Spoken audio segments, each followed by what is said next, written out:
Best varicose wines చికిత్సనే పొందండి. నొప్పి లేని చికిత్స కోసం సంప్రదించండి ఎబిస్ హాస్పిటల్. నమస్కారం, వెల్కమ్ టు సుమన్ టీవీ. నేను గీతాంజలి. ప్రస్తుతం మనతో పాటు ప్రముఖ జ్యోతిషులు బ్రహ్మశ్రీ నందిపట్ల శ్రీహరి శర్మ గురువు గారు ఉన్నారు. వారితో మాట్లాడదాం. గురుగారు నమస్కారం అండి. వాగర్థ వివ సంపృక్తౌ వాగర్థ ప్రతిపత్తయే జగతః పితరౌ వందే పార్వతీ పరమేశ్వరౌ. సదాశివ సమారంభాం శంకరాచార్య మధ్యమాం అస్మదాచార్య పర్యంతం వందే గురు పరంపరాం. ఆదిత్యాయ చ సోమాయ మంగళాయ బుధాయ చ గురు శుక్ర శనిభ్యశ్చ రాహవే కేతవే నమః. శృంగేరి జగద్గురు పీఠాధిపతులకి, కంచి పీఠాధిపతులకి నమస్కారములు తెలియజేసుకుంటూ కార్యక్రమాన్ని ప్రారంభిద్దాం. గురుగారు, కార్తీక మాసం పూర్తయిపోయింది, ఇక మార్గశిర మాసానికి వచ్చేసాము. అసలు మార్గశిర మాసం యొక్క విశిష్టత ఏంటి? ఈ మాసంలో ఉన్నటువంటి ముఖ్యమైన రోజులు, పండుగలు వివరించండి. మార్గశిర మాసం ఇది లక్ష్మీనారాయణుడికి సంబంధించినటువంటి మాసం.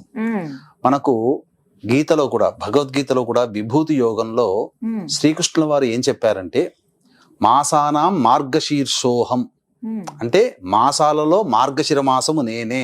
మార్గశీర్షోహం, సోహం అంటే నేను.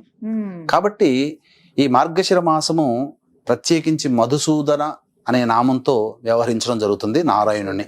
ముఖ్యంగా లక్ష్మీవార వ్రతం అనేటువంటిది ఈ మార్గశిర మాసంలో చేస్తారమ్మా. కార్తీక మాసంలో సోమవార వ్రతము, నక్తము ఎలా ఉంటారో, శ్రావణ మాసంలో శ్రావణ శుక్రవారాలు, శ్రావణ మంగళవారం ఎలా ఉంటారో, మార్గశిర మాసంలో లక్ష్మీవార వ్రతము. లక్ష్మీవారం అంటే గురువారం అమ్మ. అందరూ శుక్రవారం లక్ష్మి అనుకుంటారు, కానీ నవగ్రహాలలో ధనకారకుడు గురువు. కాబట్టి గురువుకు సంబంధించినటువంటి వారము గురువారం నాడు లక్ష్మీవారము అని అంటారు. ఇక ప్రత్యేకించి ప్రతి మాసంలో ఉన్నట్టుగానే అనేకమైనటువంటి గొప్ప గొప్ప పండుగలు ఈ యొక్క మాసంలో ఉన్నాయి. పైగా మనం గమనించుకున్నట్లయితే బ్రహ్మ విష్ణువులలో ఎవరు గొప్ప అన్నప్పుడు అబద్ధం చెప్పి నేను గొప్ప అని చెప్పి అబద్ధం చెప్పినటువంటి బ్రహ్మ యొక్క శిరస్సుని ఖండించిన వాడు భైరవుడు. ఆ విధంగా శిరస్సు తెగి ఎక్కడ పడిపోకుండా చేతిని అంటిపెట్టుకుని ఉండడం చేత ఎక్కడ ఏ క్షేత్రంలో అయితే తెగి పడిపోతుందో అక్కడ అది గొప్ప ప్రసిద్ధ క్షేత్రం అవుతుందని చెప్పగా అన్ని తీర్థక్షేత్రాల్లో వెళ్తాడు. కాశీ క్షేత్రానికి వెళ్తాడు. అక్కడ కాశీ క్షేత్రంలో సంబంధించినటువంటి ఉన్న అక్కడ మార్గం దొరుకుతుంది కాలభైరవుడికి. బ్రహ్మకపాలంలో ఆ యొక్క బ్రహ్మకపాలము విడవబడుతుంది. అప్పుడు ఆ కాలభైరవుడు ఈ కాశీ క్షేత్రం నగర పాలకుడుగా నియమింపబడినటువంటి రోజు ఈ మార్గశిర శుద్ధ అష్టమి, కాల భైరవాష్టమి అని అంటారు. కాబట్టి భైరవోపాసన చేసే వాళ్ళకి చాలా గొప్పదైనటువంటిది. ఇక తర్వాత ఏకాదశి. ఈ ఏకాదశి అనేటువంటిది ప్రధానంగా చూసుకున్నట్లయితే మోక్షద ఏకాదశి, మోక్షాన్ని కలిగించేటువంటి ఏకాదశి. దీనినే చాలా మంది ఒక అపప్రధ అనేటువంటిది ఉంది. భగవంతుడు భగవద్గీత అనేటువంటిది ఈ ఏకాదశి రోజునే గీతోపదేశం చేశాడు అని అంటారు, గీతా జయంతి అని అంటారు. వాస్తవానికి ఈ యొక్క ఏకాదశికి సంబంధించినటువంటి అనేక రహస్యములు ఉన్నాయి. ఏది గీతా జయంతికి సంబంధించిన, గీత ఎప్పుడు పుట్టింది, ఎప్పుడు శ్రీకృష్ణుడికి ఉపదేశం చేశాడు అనేటువంటి అన్ని విషయాలు కూడా మనం త్వరలో ఒక మంచి వీడియోలో తెలియజేస్తాం. ఎందుకంటే ప్రజలకి తెలియాలి ఇది గీతా జయంతి ఏకాదశి కాదు, అంతకన్నా ముందు ఏర్పడింది. ద్వాపర యుగం కాలం నాటి ప్రమాణాలని అనుసరించి మనం ఈ యొక్క వివరణ ఇద్దాం ప్రేక్షకులకు, సుమన్ టీవీ ప్రేక్షకులకి. ఇక ఏకాదశి అయిపోయిన తర్వాత ద్వాదశి తిథి. ఈ ద్వాదశి తిథి అనేటువంటిది చాలా పవిత్రమైనటువంటిది. తిరుమలలో పుష్కరిణి ఉంది కదా, మా స్వామివారి పుష్కరిణి, ఆ పుష్కరిణి జన్మించిన రోజు ఈ ద్వాదశి తిథి. కాబట్టి ఈ యొక్క విశ్వవ్యాప్తముగా ప్రపంచంలో 3 కోట్ల తీర్థములు అనేటువంటివి ఉన్నాయి. ఆ 3 కోట్ల తీర్థములో ఉండే శక్తి ఆ ద్వాదశి రోజున తిరుమలలోని పుష్కరిణి తీర్థంలో ఉంటుందట. కాబట్టి ఎవరైతే ఆ ద్వాదశి తిథి రోజున పుష్కరిణిలో స్నానం ఆచరిస్తారో వారికి ఉన్నటువంటి సంచిత పురాకృత ప్రారబ్ధ కర్మ దోషములన్నీ కూడా తొలగిపోతాయి. ఈ ద్వాదశి తిథి అయిన తర్వాత త్రయోదశి తిథి ఉంది కదమ్మా. ఈ త్రయోదశి తిథి రోజున శ్రీకృష్ణ భగవానుల వారు ద్రౌపదికి మరియు ధర్మరాజుకి కలిపి హనుమద్వ్రతాన్ని ఆచరింప చేసినటువంటి రోజు. ఎందుకంటే భవిష్యత్తు సంగ్రామంలో పాండవులు విజయం సాధించాలంటే హనుమంతుని యొక్క అనుగ్రహం కావాలి. కాబట్టి హనుమద్వ్రతం అనేది ఆచరించారు ఆ సమయం నుంచి. ఇక ముఖ్యంగా గోదావరి నదీ తీర ప్రాంతంలో ఉన్నటువంటి వాళ్ళకందరికీ కూడా, అనగా తూగోపాగా జిల్లాలో ఉన్నటువంటి వాళ్ళకందరికీ కూడా హనుమత్ జయంతిగా త్రయోదశి తిథి రోజున జరుపుకుంటారు ఆ హనుమత్ వ్రతం. అది మనం చూసుకున్నట్లయితే 13వ తారీఖు అయిందమ్మా. ఇక 14వ తారీఖు దత్త జయంతి అని అంటారు. ముఖ్యంగా 15వ తారీఖు రోజున పౌర్ణమి ఉంది. రాత్రిపూట పౌర్ణమి ఉంది కాబట్టి రాత్రిపూట పౌర్ణమి 14వ తారీఖు, కానీ ఉదయం పూట పౌర్ణమి తిథి 15వ తారీఖు ఉంది కాబట్టి పౌర్ణమి అనేటువంటిది దత్త జయంతి 15వ తారీఖు రోజునే చేసుకోవాలి. దత్త జయంతి అనగా దత్తుడి యొక్క జన్మించినటువంటి రోజుగా చెప్పబడి ఉంది. ఈనాడు దత్త జయంతి, గురు పౌర్ణమ అని అంటే చాలా మంది బాబా ప్రార్థనా మందిరాలు, బాబా ఆశ్రమాల చుట్టూ తిరుగుతున్నారు. అసలైన దత్తుని యొక్క అనుగ్రహం పొందాలంటే దత్తుణ్ణి మాత్రమే ఆరాధించాలి తప్ప దత్త స్వరూపముగా ఉన్నటువంటి మనిషిగా పుట్టి చనిపోయినటువంటి వాళ్ళని ఆచరించకూడదు. మనకు శాస్త్రం సుస్పష్టంగా చెప్పబడి ఉంది. వైభవోపేతమన్నంత కలికాలం కదమ్మా, మంచిని ఏది కూడా గ్రహించదు సమాజం. కాబట్టి అసలైన దత్త స్వరూపము గాణగాపురము, పిఠాపురము, కురువపురము, ఈ 3 క్షేత్రాలు దత్త క్షేత్రములుగా ప్రసిద్ధిగాంచిన. గిర్నార్ క్షేత్రం కూడా దత్తుని పాదుకలు అక్కడ ఉన్నాయి. అలాగే గాణగాపురంలో దత్తావతార సంభూతులైనటువంటి నృసింహ భారతి సరస్వతి స్వామి వారి పాదుకలు ఉన్నాయి. పిఠాపురంలో శ్రీపాద వల్లభుల వారు జన్మించారు, తపస్సు చేసుకున్నటువంటిది కురువపురం. ఈ క్షేత్రములు మాత్రమే దత్త క్షేత్రాలు కాదు తప్ప దత్తావతారంగా భావింపబడి బాబా ప్రార్థనా మందిరాల చుట్టూ తిరిగి బాబాల చుట్టూ తిరిగేటువంటి వాళ్ళకి దత్తుని అనుగ్రహం లభించదు. ఇది దత్తుని మాట. కాబట్టి ఇక గమనించాల్సినటువంటిది, ఈ యొక్క దత్త జయంతి కోర్ల పూర్ణమి అని అంటారు. అంటే కార్తీక పౌర్ణమి నుంచి మార్గశిర పౌర్ణమి వరకు కూడా యమదంష్టం అనగా యముడు కోరలు తెచ్చుకొని ఉంటాడట. కాబట్టి ఆ యొక్క యముని యొక్క ప్రీతి కోసమే, శాంతింప చేయడం కోసమే కోర్ల పూర్ణమి రోజున యమునికి మళ్ళీ చక్కగా పూజాది కార్యక్రమాలు చేస్తారు. అందుకనే దీన్ని దృష్టిలో పెట్టుకుని వీక్షించేటువంటి ప్రేక్షకులకి ఈ యొక్క దత్త జయంతి సందర్భంగా డిసెంబర్ 15వ తారీఖు రోజున సుప్రసిద్ధ మహామహిమాన్వితమైనటువంటి కాశీక్షేత్రంలో జాతకరీత్యా కలుగు విద్య, వివాహ, ఉద్యోగ, దాంపత్య, సంతాన, అనారోగ్య సమస్యలకి మరియు గోచారరీత్యా వృషభ, మిథున, కర్కాటక, సింహ, తుల, వృశ్చిక, మకర, కుంభమీన రాశిలో జన్మించిన వారికి శనిదోష పరిహారార్థమై సర్వదోష నివారణ పూజలు, హోమాలు పర్ హెడ్ 1500 రూపాయలకి డిసెంబర్ 15న కాశీ క్షేత్రంలో చేయించడం జరుగుతుంది.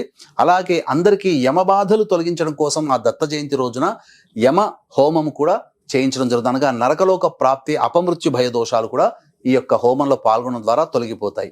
ఇక యముని యొక్క తదనంతరం దత్త జయంతి అయిపోయిన తర్వాతనమ్మా మనం గమనించుకున్నట్లయితే ఈ పౌర్ణమి నుంచే ధనుర్మాసం ప్రారంభమవుతుంది. మనకు గమనించుకున్నట్లయితే ఈ యొక్క మాసాలన్నీ కూడా చైత్ర, వైశాఖ, జ్యేష్ఠ, ఆషాఢ, శ్రావణ, భాద్రపద, ఆశ్వీజ, కార్తీక, మార్గశిర, పుష్య, మాఘ, బహు, పాల్గొనం, ఈ 12 మాసాలు ఉన్నాయి. ఎక్కడైనా ధనుర్మాసం అని ఒకటి ఉందా? లేదు. మనం గమనించుకుంటే ధనుర్మాసం అనేది ప్రత్యేకంగా లేదు. కానీ ప్రత్యేకించి ఈ యొక్క వైష్ణవ సాంప్రదాయం అనుసరించి రవి ధనుస్సు రాశిలో ప్రవేశం చేసిన సందర్భంగా ధనుర్మాసం ఏర్పడుతుంది. కాబట్టి ప్రత్యేకించి నారాయణు కోసం చెప్పబడినటువంటిది శ్రీమద్ గోదాదేవి ఆ యొక్క నెల రోజుల పాటు ఒక్కొక్క పాశురాన్ని విష్ణుని ఆరాధన చేసి ఆఖరి రోజున శ్రీరంగనాథునిలో ఐక్యమైపోయింది. కాబట్టి వైష్ణవ భక్తులు చక్కగా ఈ ధనుర్మాసంలో చక్కగా నారాయణుని అర్చిస్తారమ్మా. గురుగారు, ఒక చిన్న సందేహం అండి. అయితే ఈ ధనుర్మాసంలో చాలా మంది శుభకార్యాలు ఏవి చేయరు, అంటే ముఖ్యంగా వివాహాలు అనేవి అసలు జరిపించరు. అంటే మంచిది అయినప్పుడు ఎందుకు జరిపించరు? వివాహాలకు ఎందుకు అనుకూలం కాదు? ఈ మార్గశిర మాసం మొత్తం కూడా వివాహాది శుభకార్యాలకి ఉన్నాయి. మా శంకుస్థాపన, గృహప్రవేశాలు, వివాహాలు, ఉపనయనాలు అన్నీ ఉన్నాయి.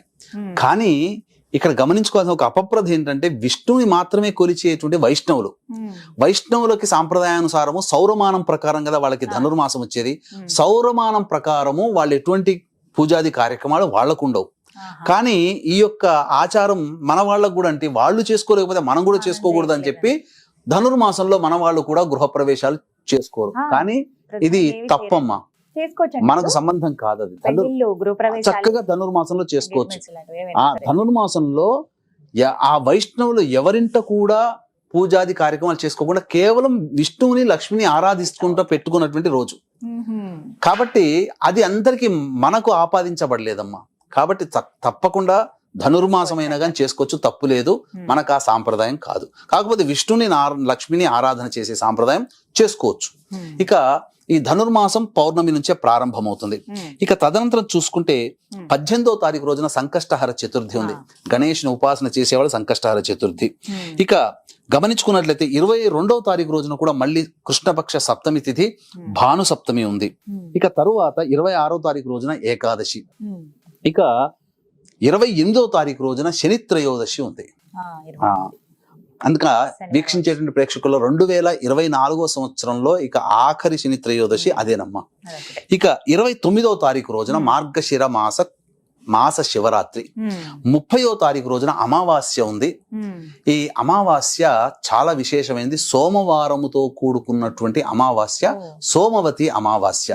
కాబట్టి ఇంతటి విశేషమైనటువంటి పర్వదినాలు కలిగినటువంటి మార్గశిర మాసం రోజున వీక్షించేటువంటి సుమన్ టీవీ ప్రేక్షకులు కూడా చక్కగా నియమాలని ఆచరిస్తూ లక్ష్మీనారాయణ యొక్క అనుగ్రహం కలిగినట్లయితే తప్పకుండా వాళ్ళకి సిరి సంపదలకి లోటు ఉండదని చెప్పవచ్చమ్మా. ఎటువంటి నియమాలు పాటించాలి గురుగారు? మరి నియమాల గురించి వస్తే ఈ మార్గశిర మాసంలో ఖచ్చితంగా ఇవి ఆచరించవలసిందే అంటూ ఉన్నాయా, ఆచరించకూడనివి అంటూ ఉన్నాయా? ముఖ్యంగా ఆదివారము సూర్య సమానం కాబట్టి నారాయణుడికి సంబంధించింది కాబట్టి ఆదివారం రోజున, గురువారం లక్ష్మీ వాసరముగా చెప్పబడింది కాబట్టి గురువారం రోజున మద్యపానము, మాంసాహారము, అలాగే స్త్రీ సంభోగము, నూనె రాసుకోవడము కుదరదు. ఉల్లిపాయలు, వెల్లుల్లిలు వర్జించాలి. ఇక ఖచ్చితంగా అవి. ఇక ఈ గురువారం రోజున ప్రత్యేకించి కొన్ని నియమాలు ఉన్నాయి. ఈ లక్ష్మీ వారం రోజున, మార్గశిర లక్ష్మీ వారం రోజున ఎటువంటి నియమాలు పాటించాలి, ముఖ్యంగా ఇల్లాలు ఏ విధంగా చేయాలి, విధి విధానాలు అనేటువంటి విషయాల గురించి మనం మరొక వీడియోలో చర్చించుకుందాం. ముఖ్యంగా వీలైతే గనక ఈ మార్గశిర మాసం అంతా కూడా మాంసాహారం నిషిద్ధం చేయవచ్చు, అలాగే మద్యపానం, లేకపోతే కనీసం ఆదివారం గురువారమైన. ఇక నెల రోజుల పాటు ప్రదోషకాల సమయంలో సింహద్వారానికి ఇరువైపులా దీపారాధన, లేకపోతే కనీసం గురువారం శుక్రవారం రోజునైనా కానీ చెయ్యాలమ్మా. ఈ నియమాల్ని పాటించుకుంటుంటే చాలా మటుకు మంచిగా ఉంటుంది. అలాగే ఈ మార్గశిర మాసము, లక్ష్మి అంటే ఎవరమ్మా? స్త్రీనే కదా. అంటే స్త్రీ స్వరూపం. తల్లిని బాధించకూడదు, భార్యని బాధించకూడదు, కడుపులో పుట్టిన పిల్లల్ని బాధించకూడదు, కోడల్ని బాధించకూడదు.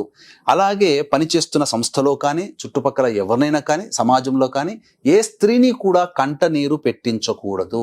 ఆ విధంగా ఉన్నటువంటి వ్యక్తికి, ఆ విధంగా ఏ స్త్రీనైతే బాధ పెడతాడో, ఏ పురుషుడైనా లేదా ఏ స్త్రీ అయినా సాటి స్త్రీని బాధ పెడుతుందో, ఆ ఇద్దరికి కూడా లక్ష్మీ అనుగ్రహం లభించదు. లక్ష్మి అంటే కేవలం డబ్బే కాదమ్మా, ఐశ్వర్యంతో పాటు ఆరోగ్యము, సంతోషము అన్నీ కూడా ఉంటాయి. కాబట్టి ప్రధానంగా మనిషికి కావాల్సిన సంతోషం. మనిషి సంతోషంగా ఉండాలంటే ఏ స్త్రీని కూడా బాధించకూడదు. కన్న బిడ్డనైనా, కట్టుకున్న భార్యనైనా, కన్న తల్లినైనా బాధించకూడదు. అలా చక్కగా వివరించారండి. మార్గశిర మాసం అంతా అసలు ఎలా ఉండాలి, ఏమిటి ముఖ్యమైన రోజులు ఏమిటి అనేవి చక్కగా చెప్పారు. నమస్కారం గురువు. సర్వం శ్రీ ఉమామహేశ్వర పరబ్రహ్మార్పణమస్తు.